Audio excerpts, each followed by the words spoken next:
Hello everyone, my name is S.Sathwik. I am from cse-d.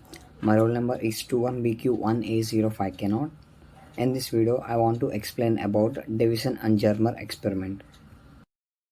The first experimental evidence of matter was given by two American scientists, Davisson and Germer, in 1927. They also succeed in measuring the de Broglie wavelength associated with slow electrons. Davisson and Germer were studying the reflection of electrons from nickel target. Accidentally, the nickel target was subjected to such a heat treatment that the reflection became anomalous. Now, the reflected intensity showed striking maxima and minima. Thus, they suspected electrons are diffracted like X-rays. That is, they behave like waves under certain conditions. The experimental arrangement is shown in the figure. The apparatus consists of an electron gun G, where the electrons are produced and obtain a fine beam of known velocity.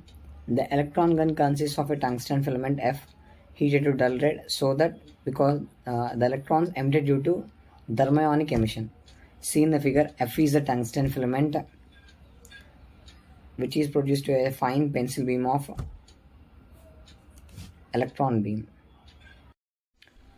The potential difference we are providing, see in the given picture, which is connected to the filament.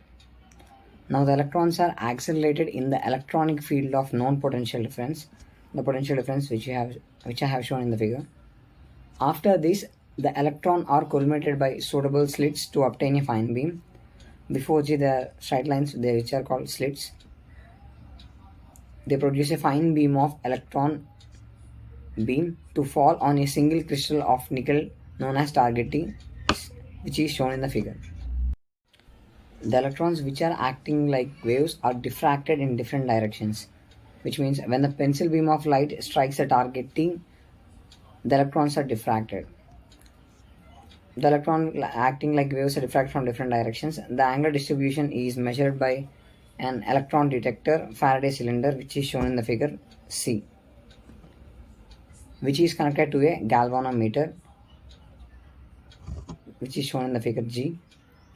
The Faraday cylinder can move on a cylindrical graduated scale S between 29 degrees to 90 degrees to receive the electrons. The Faraday cylinder C consists of two walls which are insulated from each other. A retarding potential difference is maintained between the two walls of the Faraday cylinder, so that only fast moving electrons can enter into the Faraday cylinder. If the secondary electrons produced by the collision with atoms from nickel target are reflected by Faraday cylinder. In this way, the galvanometer deflection is only due to the electrons from the electron gun, which is shown in the figure. The Faraday cylinder was moved on the circular scale, which is shown in the figure, and for a given accelerating voltage V. The scattered curve show a peak in particular direction with the electron beam instant perpendicular to the crystal surface. The pronounced scattering was found to be 50 degrees for electron accelerated to 54 volts. See the given graphs at 44 volts, 48 volts and 54 volts and 60 volts. At 54 volts, it shows a peak value compared to other graphs at 54 voltage. So by this we can say it has a high peak value at 54 volts at 150 degrees. Under these conditions, the surface rows of atoms act like rolling a diffraction grating, producing the first order spectrum of 54 volts electrons at nu is equal to 50 degrees. According to de Broglie's wave equation, lambda is equal to 12.26 by root V. Here V is 54 volts. Substituting the value of V, 54, 12.26 by root 54 is equal to 1.67 angstroms. See the given below figure. When the diffraction beam falls on the crystal surface at an angle of 50 degrees, by taking a normal, the 50 degrees equal to 25 and 25, 90 minus 25, 65. So the instant beam Bragg's angle is 65 degrees. And from X-ray analysis, it is known that a nickel crystal acts as a plane diffraction grating with a grating space d is equal to 0.909 into 10 power minus 10 meter. According to the experiment, we have diffracted electron beam at theta is equal to 50 degrees. The corresponding Bragg's angle theta dash is equal to 180 minus 50 by 2, which is equal to 65 degrees. We obtained by the before picture. Using the Bragg's formula, 2d sine theta is equal to n lambda. Here n is equal to first order, so n is equal to 1. 2 into d is equal to 0.90 into 10 power minus 10 meters, which is diffraction grating space between the two successive planes. 2 into 0.909 into 10 power minus 10 sine 65 degrees is equal to 1 lambda.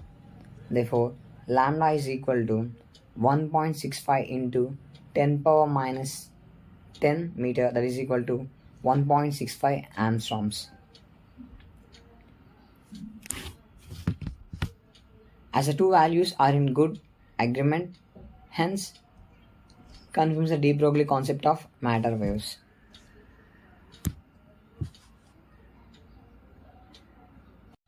Let us do a quick revision on Davisson and Germer experiment.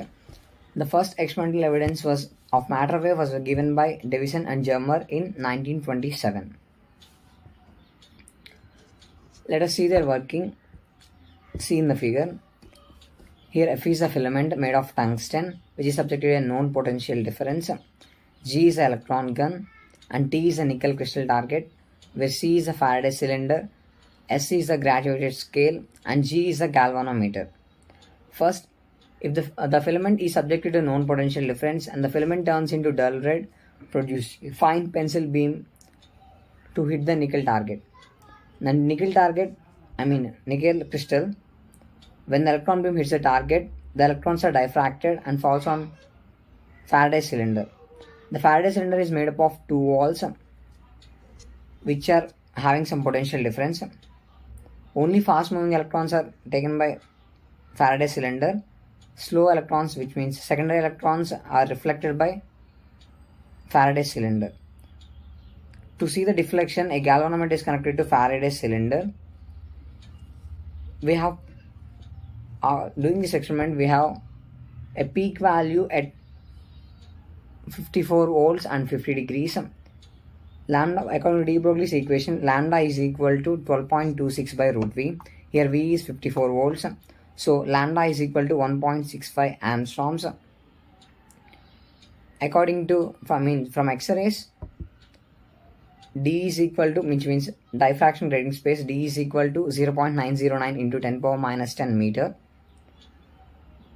And theta dash, which is Bragg's angle, is equal to, Bragg's angle, theta dash is equal to 180 minus 50 by 2, that is equal to 65 degrees. According to Bragg's equation, 2d sine theta is equal to n lambda. Here n is equal to 1, which is first order. 2 into, on calculating the sum, we get lambda is equal to 1.67 angstroms. Both the equations are almost same and they are in good agreement. Hence confirms the de Broglie concept of matter waves. So this is all about Davisson and Germer experiment. Thanks for listening.